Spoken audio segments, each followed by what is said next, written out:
Hey guys, so in class we learned the practical skills for using telescopes, setting them up and pointing them, but we didn't learn as much about the more intricacies of what's different between different types of telescopes.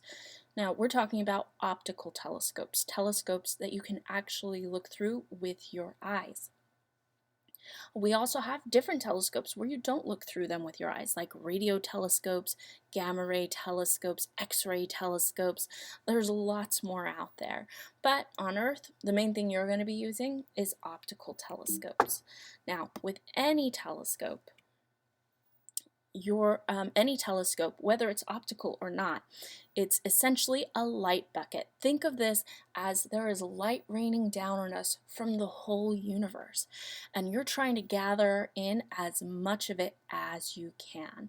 You're trying to gather in as much of it as you can, and in the case with optical telescopes, you're trying to feed all of that light into your eye. So the name of the game is you're trying to bend and concentrate the light into a beam of light small enough that it can enter into the pupil of your eye.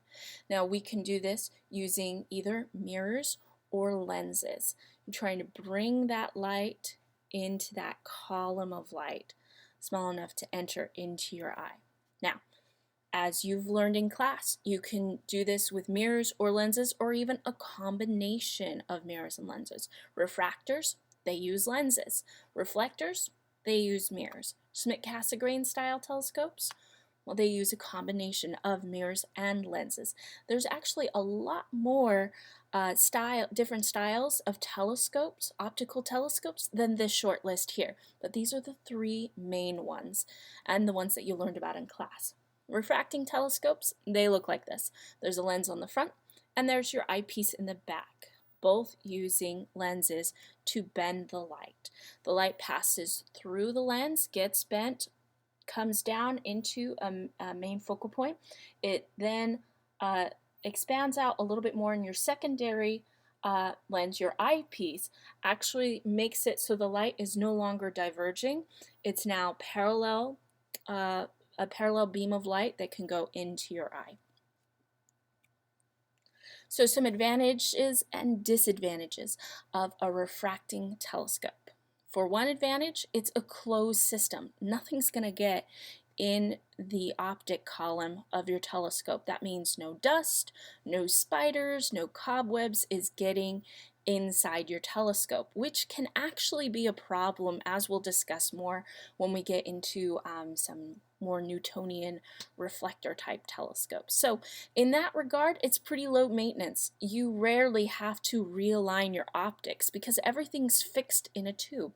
Also, all the light coming into your telescope reaches all the way to your eye. There's nothing inside the tube blocking your light. So those are some pretty nice advantages. But some disadvantages is refractors tend to get more expensive as they get bigger. The bigger it gets, the more expensive it gets, and it goes up pretty fast.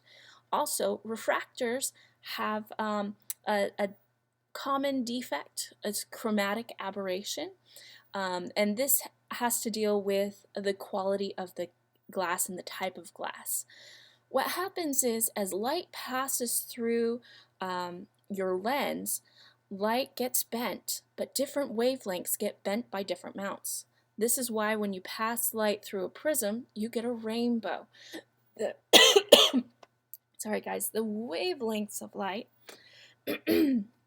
they're getting spread out, and you can see the rainbow. Well, when you're looking through a telescope, you don't want to see the rainbow. You want to see everything sharp.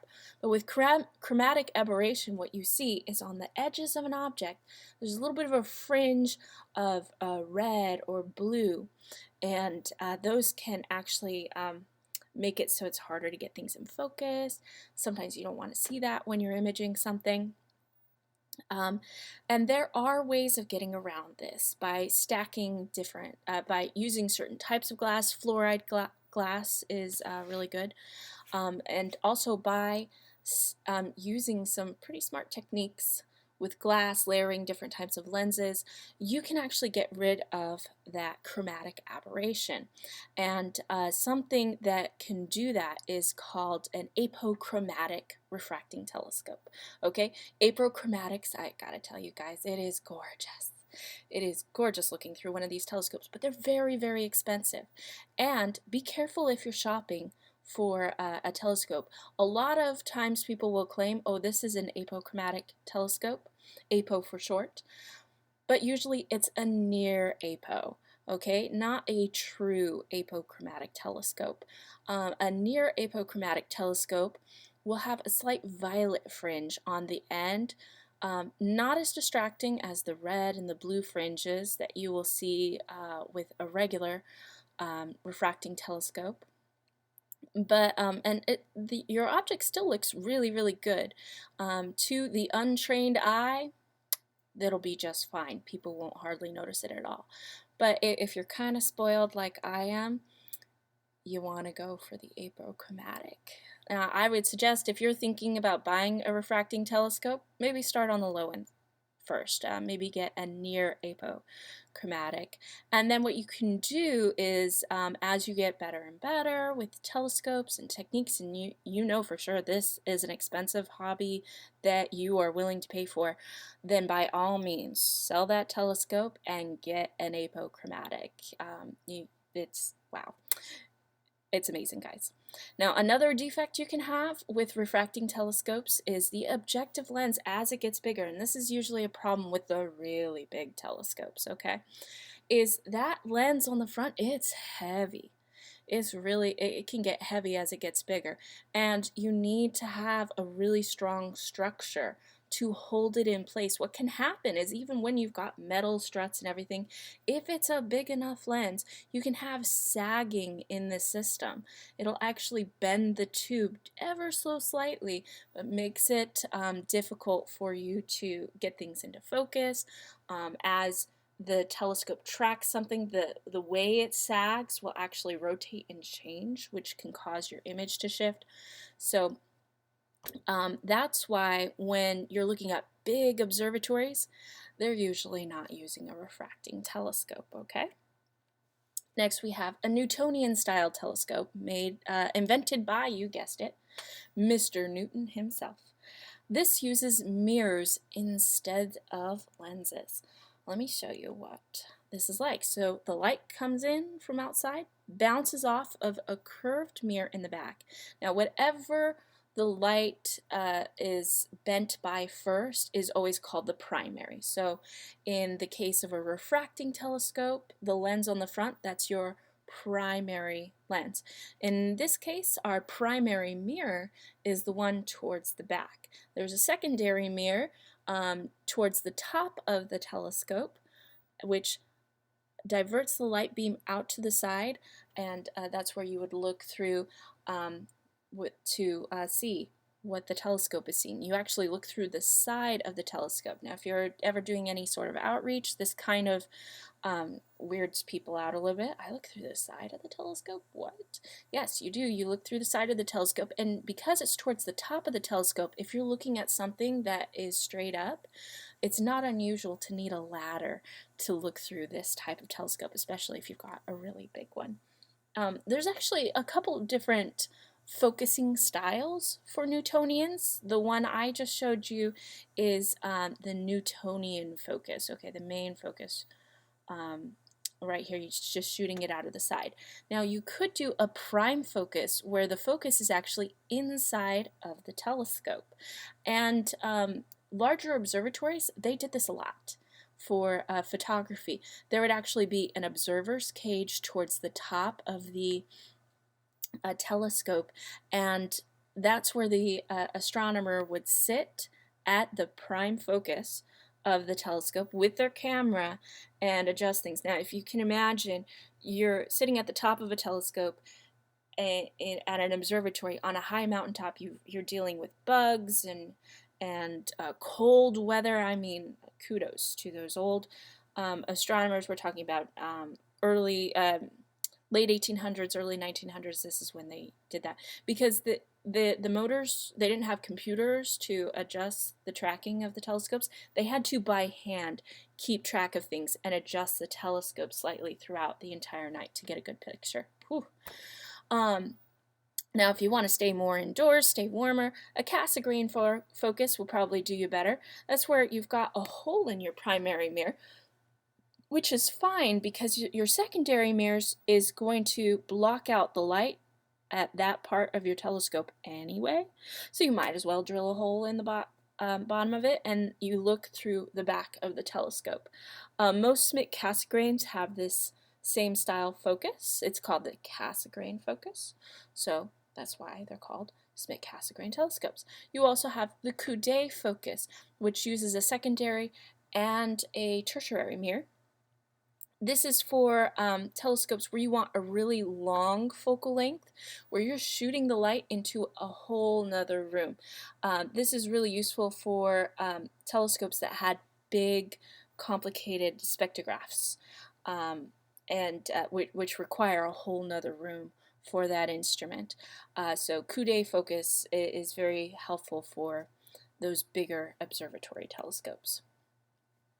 All right. So advantages and disadvantages of these Newtonian telescopes is advantages are mirrors are cheaper than glass. You can also make mirrors lighter than lenses. Because it's cheaper, you can make them a lot bigger, get more bang for your buck. It's easier to make mirrors than glass. I mean, you think about it, the glass has to be completely clear, no bubbles in it, never going to crack. Mirrors are just a little bit easier to make. However, the bigger the mirror is, the heavier it gets. There are institutes in Arizona that specialize in making large, lightweight mirrors specifically for telescopes. There are special methods that they use to get these larger, lightweight mirrors. Now, you're not going to have, with a mirror, you're not going to have the problem of chromatic aberration because light isn't passing through the glass, it's being reflected off it.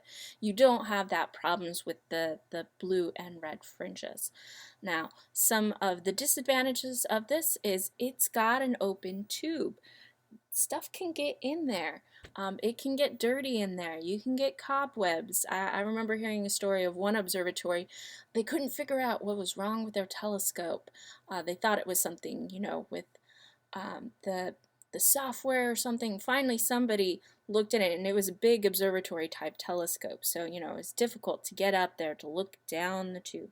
Somebody finally pulled out a ladder and did it, and they found 2 dead rats in the bottom of the telescope. Somehow they got stuck in there, and yeah, gross. So that's one of the disadvantages of it. When you can, please put the cover on your telescope. Mirrors can get degraded over time and may need to be recoated every once in a while. That's not too difficult, but it's a pain to take apart your telescope and put it back together. Often your mirrors will get out of alignment, especially if you're moving that telescope a lot, and if that's the case, then you need to collimate it or realign your mirrors to get things just right. So that's something that you're going to have to do pretty often with the Newtonian reflecting telescopes. And also you've got that secondary mirror that can also obstruct the view of what you're looking at. So you're not, even though you can have a bigger telescope, more bang for your buck, you're always going to be blocking out some of that light. So there's a little bit of a trade-off there. Next we have catadioptric telescopes, okay, or a combination of mirrors and lenses. Most commonly this type, the Schmidt Cassegrain telescope. This is the kind of telescope you guys are going to be using for astrophotography. Okay, at the very front of the telescope you have right here, you've got what's called the correcting plate. It's a lens, but it doesn't bend the light very much, just a little bit. Then you get into the back of the telescope where you've got your, this is actually your secondary optic, but it is your primary mirror. It's the first mirror in it. So we got the primary lens or correcting plate in the front, and then the primary mirror in the back. That's going to reflect to an object embedded in your correcting plate. That's actually another mirror that's going to throw the light towards the back. So you're folding the light several times. Comes in through your corrector plate, bounces off the primary mirror, bounces off the secondary mirror to the back of your telescope. By folding the light this much within the telescope, you can see the nose of this telescope is much shorter than, say, some of these other Newtonian style telescopes. I mean, look at the one on the right side of your screen. This one's pretty long, okay? If you're going to get much bigger than that, you can get a telescope that's easily taller than a person is. But with this one, you can make it shorter, squatter, which is often why this is frequently a telescope of choice for observatories. For one, you've got a closed system, and your nose is not sitting out there as much. You don't have to deal with that flexure. That problem is mainly a problem with refractors, but get big enough, reflectors can have that problem too. You're not going to have that as much with a catadioptic scope because it's just shorter, squatter. Less materials that you need for the construction of it, and you don't have to build as big of a dome. You can make a smaller dome for a larger diameter telescope, and that's the name of the game. Is the bigger round your telescope is, the more light you can gather in, and the brighter things will be. There are two main types of these catadioptic telescopes. There's the Schmidt-Cassegrain telescopes, which you guys will be using most often, and there's the Mustaf-Cassegrain. The main difference between these two is actually the corrector's plate. The Mustaf-Cassegrain telescope has a much steeper curvature to the lens than the Schmidt-Cassegrain does. It has a much gentler correction plate than the Mustaf-Cassegrain. Now, some advantages of this. The Schmidt-Cassegrain, they don't have to do as much collimation as the Newtonians does, which is really great. Because everything is more compact, you don't have a long nose of the telescope, it's much easier to move around. So this is also a telescope of choice for people who are traveling with telescopes. You're not, because the correcting plate doesn't bend the light too much, you're not going to see much of that chromatic aberration going on with the Schmidt-Cassegrain. So it makes it so it's really great for photography. It's very versatile. You can see objects that are deep sky objects as well as planets. So it tends to be pretty versatile. However, it does tend to be more expensive than reflecting telescopes. They're also harder to fix if something goes wrong with them. They're a lot harder to fix and manipulate. A Newtonian telescope, it breaks. There's not a lot of moving parts in that. But in the case of catadioptic telescopes, you actually have a lot of moving parts. Oftentimes it's the mirror in the back that's moving for your focus.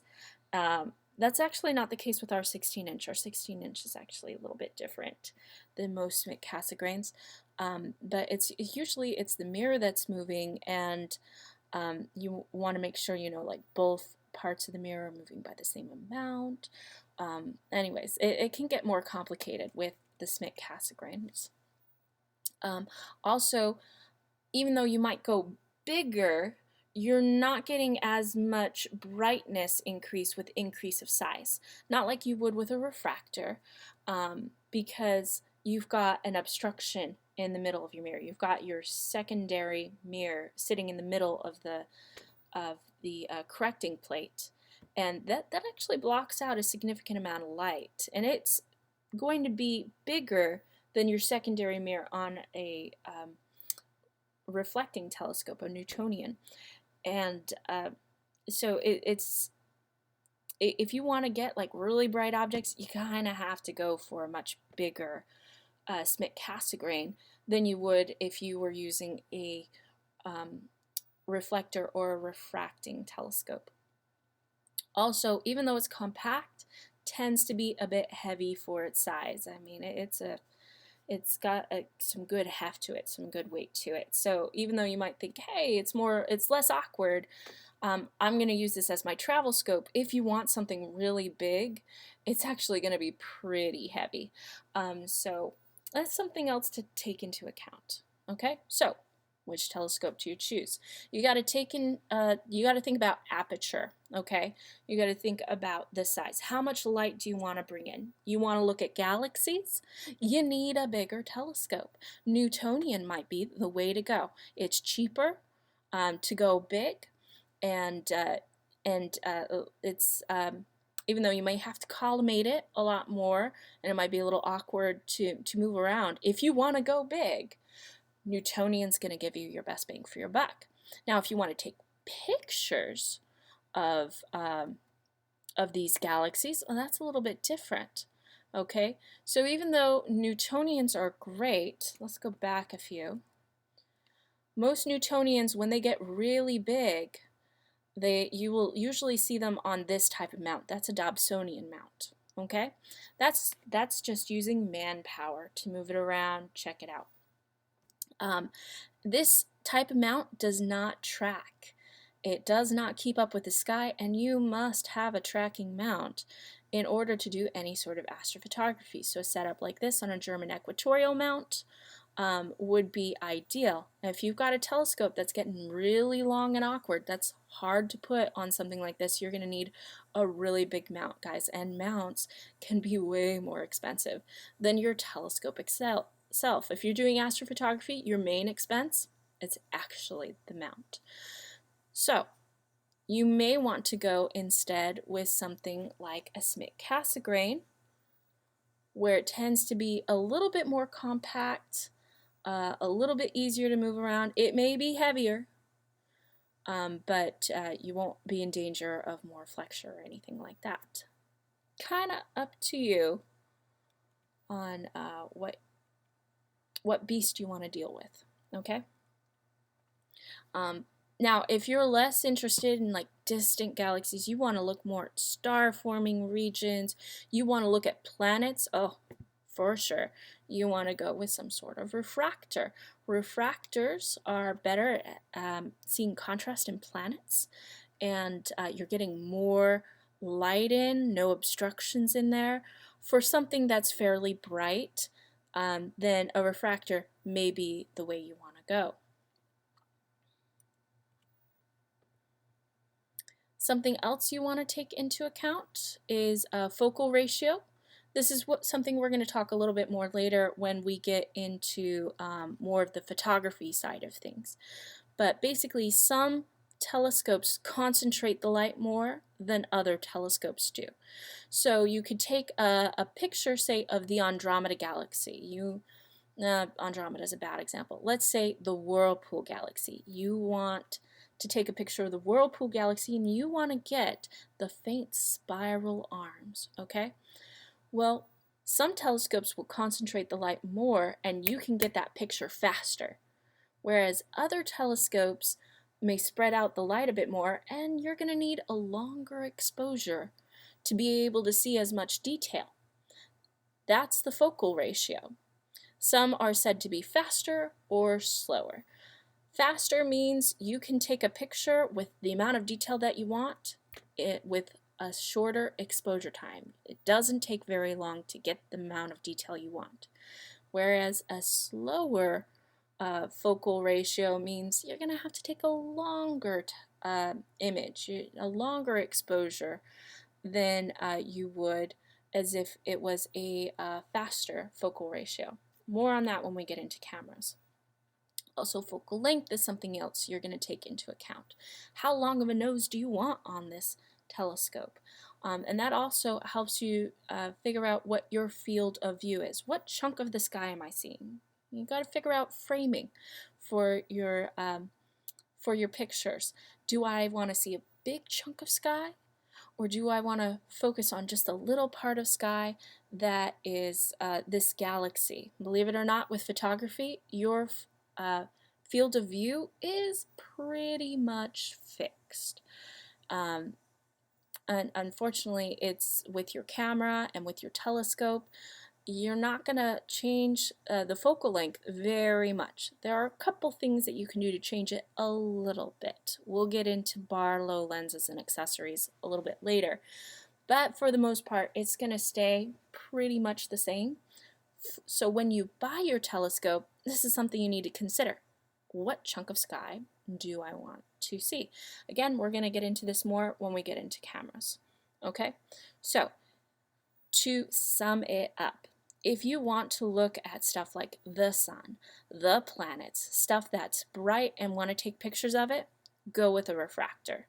Okay, if you are looking for bang for your buck, want to go big, and want to see like some galaxies and stuff, and you want to see them bright using just your eyes, then a reflector 100% is the way to go on a Dobsonian style mount. That's going to give you your best bang for your buck. Now, if you want to do photography though, and you do want to take pictures, not just of planets, but you want some planetary nebulas, you want galaxies, and you want to travel with this thing, go for a Smith Cassegrain. More expensive, but gonna deliver on all the things that you want. That's the breakdown.